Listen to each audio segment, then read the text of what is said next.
Hi, this is Dan Heisman, and we're here to do another YouTube video to help you improve your chess game. Today I'd like to talk about something that's a little bit original, kind of interesting.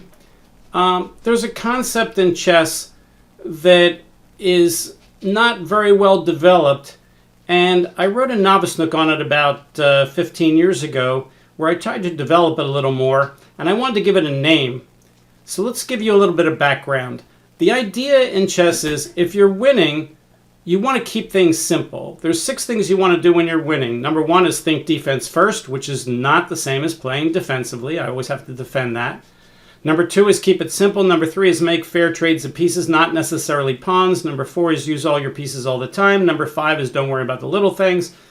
And number 6 is don't get into unnecessary time troubles. But we want to talk about keep it simple right now. And there's a lot of concepts to keeping it simple. The corollary is when you're losing, you want things to be complicated. As we call it, fire on board. Fire on board is the name of Shirov's book, meaning, he liked to complicate things. So when you're losing, you want it complicated. Why? Because the person who's losing has nothing to lose by getting it complicated and maybe making mistakes, but he wants it to be complicated so the person who's winning can make mistakes. That's why the person who's winning wants to keep it simple. But there's many aspects to keeping it simple. And one of the aspects to keeping it simple is what's the simplest kind of advantage you can have? And the answer is when you have everything that your opponent has and more. Okay? So for instance, suppose you're in a position where you could win a queen for a bishop or a knight, or you can just win a knight, and you have a choice of which to do. Well, if you go by the Reinfeld values, 9, 3, 3, each case you're going to be +3. If you win a queen for a bishop or a knight, and a bishop and a knight, you're up 9 versus 6, that's 3. If you win a knight, you're up 3. So using Reinfeld numbers, they're about the same. Now, if you use the idea that you want to trade off, then you'd think, well, I'd rather win the queen for the bishop and the knight because that trades things off the board, and trading things off the board is good, so maybe it's better to win the queen for the bishop and knight. But actually, to keep it simple, it's better to have everything they have and more. So therefore, it's actually easier to win if you're just up a knight for nothing. Similarly, early in the game, if you could win a pawn and not have to give up any tempos or the bishop pair or anything, that's a really big advantage to have early in the game, to be up a pawn for nothing. So when you're losing, it's the opposite. When you're losing, you want something to hang your hat on. You want to hang your hat on this idea or that. You'd much rather be losing in such a way that you've got A and B and he's got C, D, and E, and maybe his C, D, and E add up to more than your A and B, but you can play with your A and B. The example we already gave was if you lose your queen for a bishop and knight, at least you have more pieces on the board, so your bishop and knight can attack more squares than what his pieces can guard because you have literally more pieces on the board. So you're always looking for something to hang your hat on. There's just a million ways you can do that, but when you're losing, you're looking for things that you can do that he can't. You're looking for things that would give you a chance to get back in the game. Well, I decided I wanted to give a name for this idea, and I call this idea the Principle of Symmetry. The idea in the Principle of Symmetry is that when you're winning, you want things to be as symmetric as possible. You want everybody to have all the same things, but you just want to have more of some things. The more the position is asymmetrical, the more the other person has things that you don't have, then the less your advantage is easier to pull through to get the win. So I call this the Principle of Symmetry. Now it turns out that this Principle of Symmetry has a lot of applications also in the endgame with regard to symmetric pawn structure, because the person who's winning, if you have a winning position because you have more pawns or because you're a better king or whatever, you want the pawn structure usually to be symmetric so that your opponent can't create imbalances in the pawn structure. He can't get into races, he can't create asymmetric pawn structures that create him pass pawns and so on. So I thought I'd give a couple examples of that. I have one here in front of me.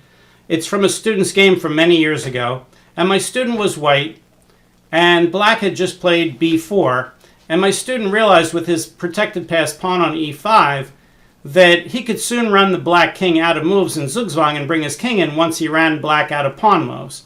So after black played b4, my student correctly saw that he didn't want to take the pawn and let black create asymmetry here. Why is this asymmetry? Because white has pawns on the A and B file, and black has pawns on the B and C file, and that means black can create a passed pawn here. So for instance now, if white isn't careful, if he plays king to g6, black can play c3 and win.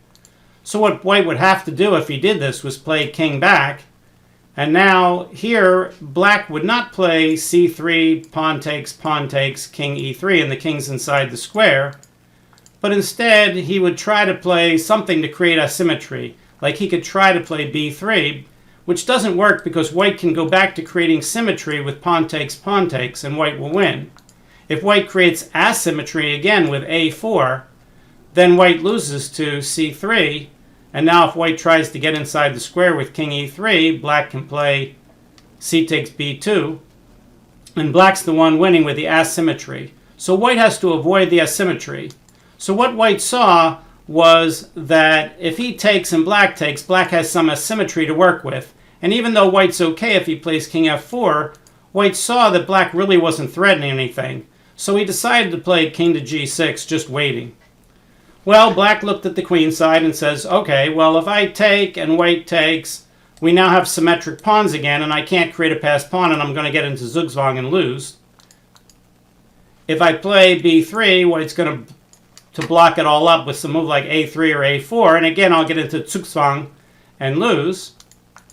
So black says, all right, let me try a4. And the idea of a4 is I'll sacrifice this pawn, c takes b4, and if he does that, I'll play a3, threatening to play a takes b2. If he plays b takes a3, I play c3, and I get a queen first, and I win. And if he plays b3, I have a pleasant choice of either taking here and queening the a pawn, or just pushing past and queening first and winning. So white saw this, and he saw that he couldn't take the pawn. But he still didn't see the danger. He didn't know the principle of symmetry. What he wants to do here is fight for a symmetric pawn structure.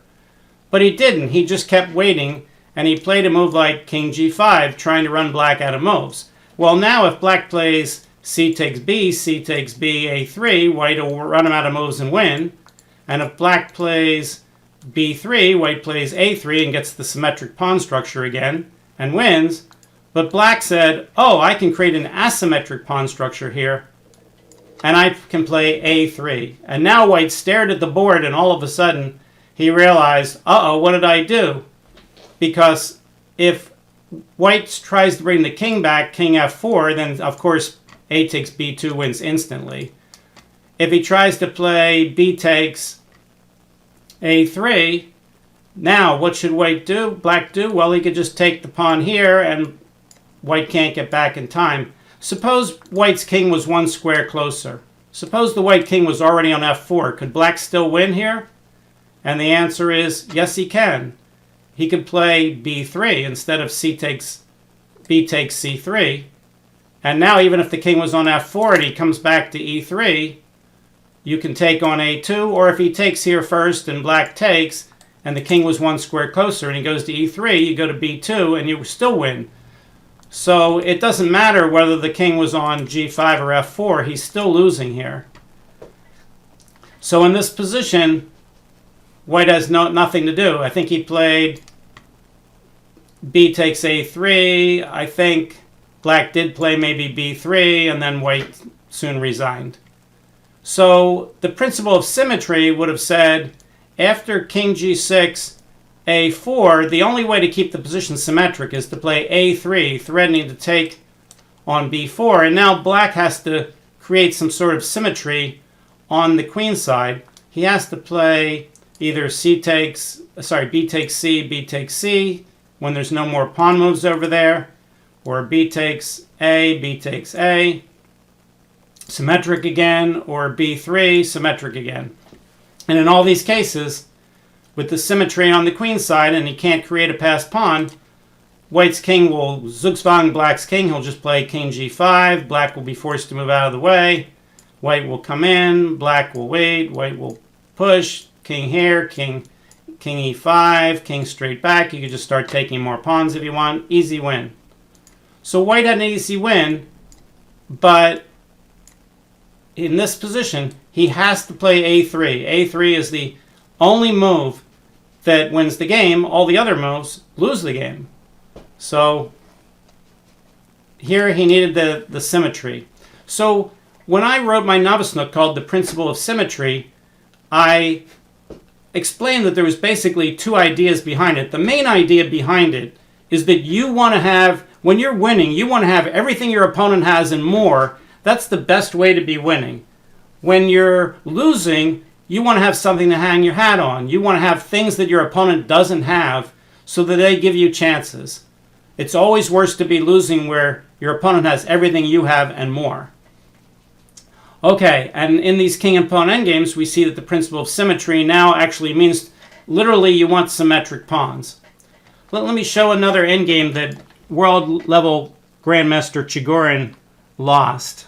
Examine PT lib 2% 2, I think it is. All right, I call this the poor Chigorin endgame. Okay, if you've this is white to play, and if you, I think I might have given this in another video, but if you haven't seen that video, see if you can find the draw for white. And it involves, a lot of things here involve those same kind of principles. So you can pause the video and try to see what white should do. All right, so what I did, and what I thought was the answer, I was wrong. I calculated, well, your white's king is worse because the black king is threatening to elbow him out or outflank him or whatever you want to call it. Shoulder, elbow, outflank, they're all the same thing. So I thought you want to get rid of the pawns here if you can, and I calculated the line g takes f6, g takes f6, king g4, king e5, king h5, king takes f5, king h6, king g4, king takes h7. And I said, oh, this is clever. It looks like a draw. If black starts pushing the pawn, I'll bring my king to g6.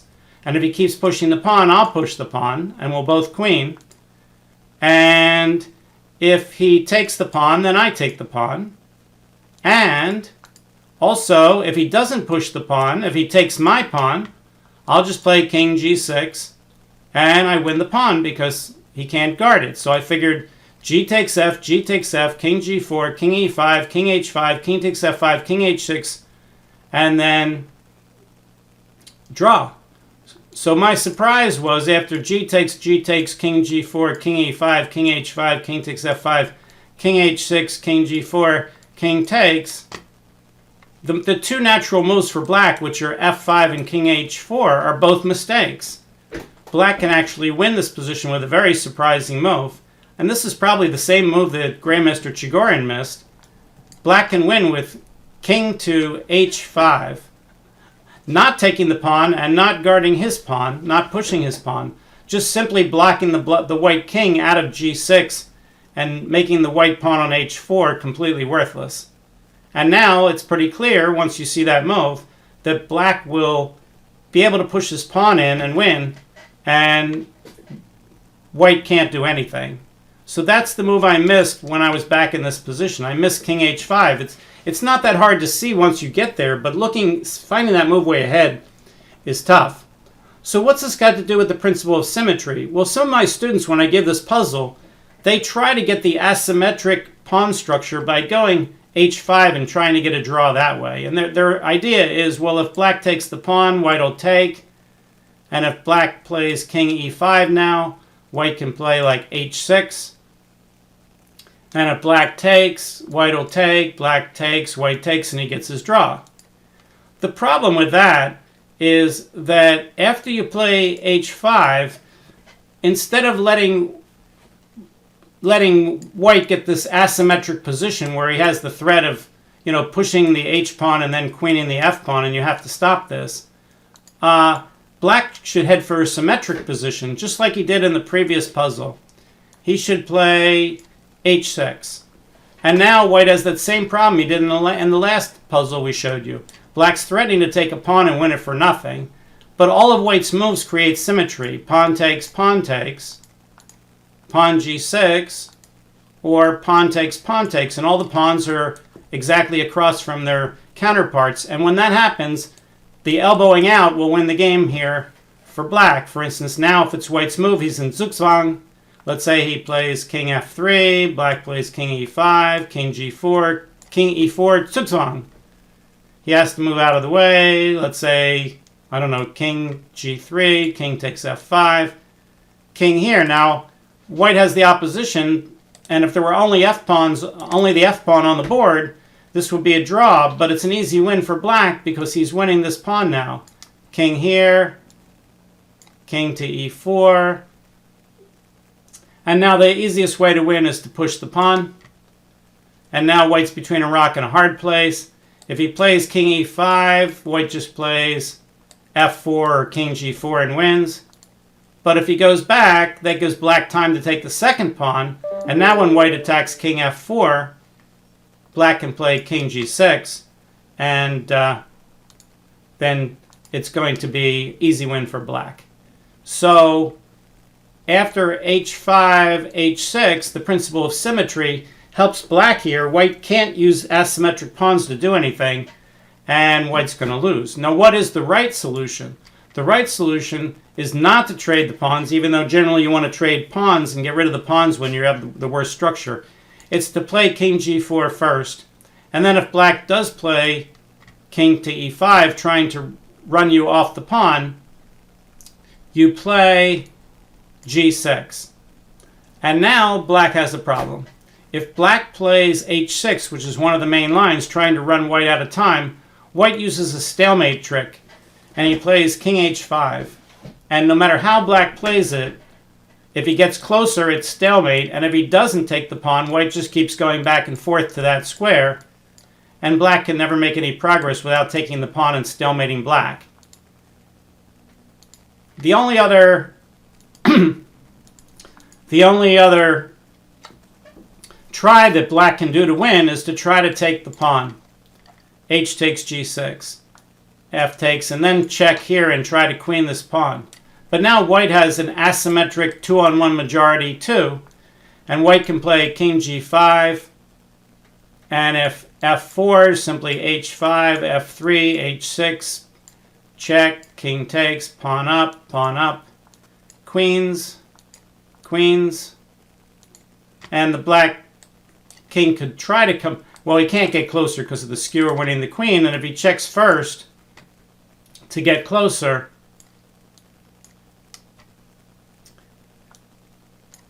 it's just going to be a draw. There's no clever tempo wins that win against the queen here. So the right way to draw is king g4, king e5, g6. That's the only line that draws. And as I said, if you play h5, then you use the principle of symmetry and you play h6. And by creating equality, black has everything that white has now, except that he has a much better king, and that's going to win him the game. So he has everything that white has and something more. So these things are all tied together. So when you're playing a chess game and you're winning, you want to get to positions where you have everything that they have and more. That's always a really good thing. Now, could you have so little more that you're not winning? Like, could you get into a king and pawn against king endgame where he has a draw because it's king and pawn against king draw? Sure. So you have to be careful that you have enough to win the game. But you don't want to give your opponent counterplay. You want to have what he has and more. Now, if you have enough extra, you know, if he has one more pawn than you do, but you've got an extra queen and a rook, well, obviously that doesn't matter. You know, there's cases where you have something to hang your hat on if you're losing, but it's so small that it doesn't really matter. But you notice people don't resign in positions like that. For instance, let's create a really simple example of, you know, not resigning here. Let's do something like this. We'll create an endgame where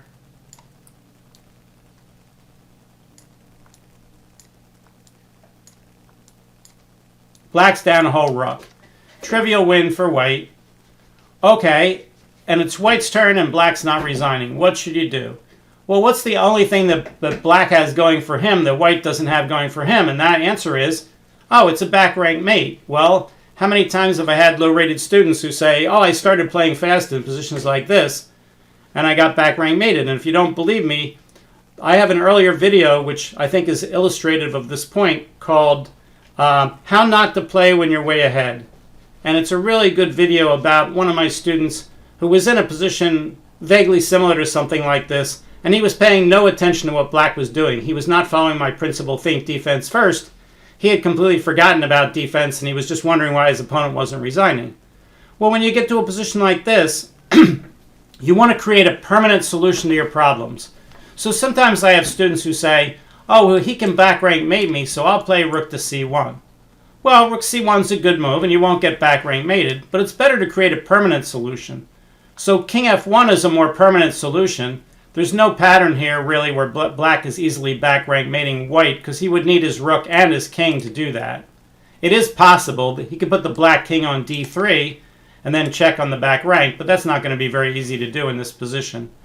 But even better for white would be to push a pawn. Now, in the opening of the game, you don't want to loosen up your pawns. Like early in the game, you usually don't play a move like h4 after you're castled, because that pawn's not guarded. And then you'd have to weaken your king to try to guard it further. But in an endgame, it's just the opposite. Here, white should push a pawn up 2, not 1. And the best pawn to push up 2 would be toward the middle. So here, if you play f4, now there's no back rank mate, and you have everything that black has and more. You have an extra rook, and black has nothing to hang his hat on. And if white played a move like that and I was black, that would sort of tell me, I think I should resign this position. But if white continues to give black something that white doesn't have, which is possibility as a mate, and white plays offense and says, let me put a rook on the 7th rank, well, then as black, I'm not going to resign till white tells me that he knows that I have this back rank mate possibility. So again, we're using the principle of symmetry. White wants to have everything that black has and more. Right now, black has a back rank mate opportunity and white doesn't. So black's going to take advantage of that and not resign until white shows that he understands what the problem is. So this is a good example of both the principle of symmetry and think defense first. Here, the answer is, what's the only way I could lose this game? Well, there's only two ways. You could put your rooks on prise. You can never protect against that, but you can be careful on each move to not do that. And the second way you could lose is to get back rank mated, which is the much more common way of losing this kind of position. So the best way to do it is to tell him that you know what he's doing with a move like f4, and then there's nothing for him to hang his hat on. All right, let's see if we can give one more example. Here's one I show my students a lot. Something like d4, d5, knight f3, b6, knight c3, c5. c5, is that move safe? No, it's not safe because white has a discovered attack on the d5 pawn. So white can play c takes, b takes, and now white can win the d5 pawn. So when I give this position to my low-rated students, and I say, what's the best way for white to take the pawn? Almost unanimously, they say knight takes d5. And when I ask them why, they give a bunch of reasons. They don't want to lose their queen. Knights are good in the middle of the board. Always take with the lowest valued piece, which there is no such thing. I think I have a video earlier called There's No Such Thing as Take with the Lowest Valued Piece. Although there are situations. Let's change the situation. Let's say black plays c6, rook g1, knight f6, rook h1, queen c7, rook g1, c5, pawn takes, pawn takes. Well, now white can again win the pawn, and now you have to take with the lower valued piece. So here, it's not that there's a principle that says take with the lower valued piece. It's that in this position, if you take with the higher piece, you're not winning the pawn, you're losing your queen. But in the original position that I showed, c5, pawn takes, there is no principle take with the lower piece. You could take with either piece, and it's perfectly safe. But which one is better? Well, a lot of people eventually say it's better to take with the queen because you're threatening to win the rook. But that's not a good reason to take with the queen because he can save the rook. He can always trade queens. and save the rook. So the fact that you're attacking the rook is kind of a bonus, but it's not the be-all and end-all. It's really more like the principle of symmetry. You want to have everything he has and more. Well, you're going to have a pawn either way, more. But if you take with the queen, you're developing a piece, which is good. Taking with the knight moves the knight twice, which is not so good. And also, when you're winning, you want to make fair trades of pieces. We talked about that earlier in the video. So you want to force him to trade queens. And now you're not only in a position where you have everything he has and more. He has an isolated pawn. You have more pawns. Your pieces are developed. His pieces are not. Nobody has the bishop pair. You're threatening to fork him, so he has to stop you. So white has everything that black has in this position and much, much more. It's true, if you would take with the knight, you would have everything he has and more, but not as pronounced a way. You're not following some of those other ideas like getting his queen off the board. You're not getting a third piece developed. You're only moving a piece the second time. So either way would kind of follow the principle of symmetry a little bit, but in a much stronger way. You're following the principle of symmetry and the other ideas that we've talked about by playing queen takes d5. And if we turn on the engine here, now the engine doesn't care about keep it simple. The engine's like, complications don't bother me. When I'm winning, it can be as complicated as you want. So engines don't play the same way that humans play when they're winning. But in this position, I think the engine agrees with me. If we ask him what the top two moves are for white and how good they are, let's take a look here. Queen takes d5 is plus 5.12, and knight takes d5 is plus 2.34. I know the numbers are jumping around, but look at the difference. The difference is if you take with the queen, you're ahead by the equivalent of a rook, even though you're only up a pawn. And if you take with the knight, you're ahead by about 2 pawns. Why are you ahead by more than 1 pawn, even though you only won 1 pawn? Well, again, the principle of symmetry says we have everything he has and even more. And that means black has nothing for the pawn. And that means he's down by more than a pawn because the squares that pawn was guarding are no longer being guarded. So white has more pawns guarding more squares also. And that gives white more than just a pawn advantage. A lot of times when you lose a pawn in the opening, you can get something for it. You can get the bishop pair, or maybe you can get him to waste a couple tempos winning the pawn, so you're ahead in development. But in this position, black has none of those things. So therefore, we would expect that the evaluation of the position would say more than 1, and it is. If knight takes, we're up by more than 2. But if queen takes, he has to take the queen. We take, and now he has several moves, king d8, king d7, knight a6, which stop the fork, but all of them are pretty, unpleasant. So black's going to be down even more here, plus he has no counterplay. With the queens off the board, he's just struggling. So this is a good example. If you're one of those people that would have played knight takes pawn, this is a good position to study because queen takes is not only equally safe, but it's actually much better. You want to just develop your pieces, you want to trade queens, all those things are good. Okay, so today we discussed what we call the principle of symmetry. The main idea is when you're winning, you want to have everything that your opponent has and more if you can. Sometimes you can't, but if you can, if you have a choice, that's what you'd like to do. And when you're losing, it's exactly the opposite. You want to have something to hang your hat on. When you're losing, you want to have something that he doesn't. If you lose a pawn, it'd be nice to have the bishop pair. If you lose material, it's better to lose a queen for a bishop and knight than it is to just lose a knight for nothing. That kind of stuff. All right? If you enjoy my videos, please tell your friends about it. If you haven't subscribed, you can. If you like the video, of course, hit the like button. Thanks very much. We'll see you next time. Bye.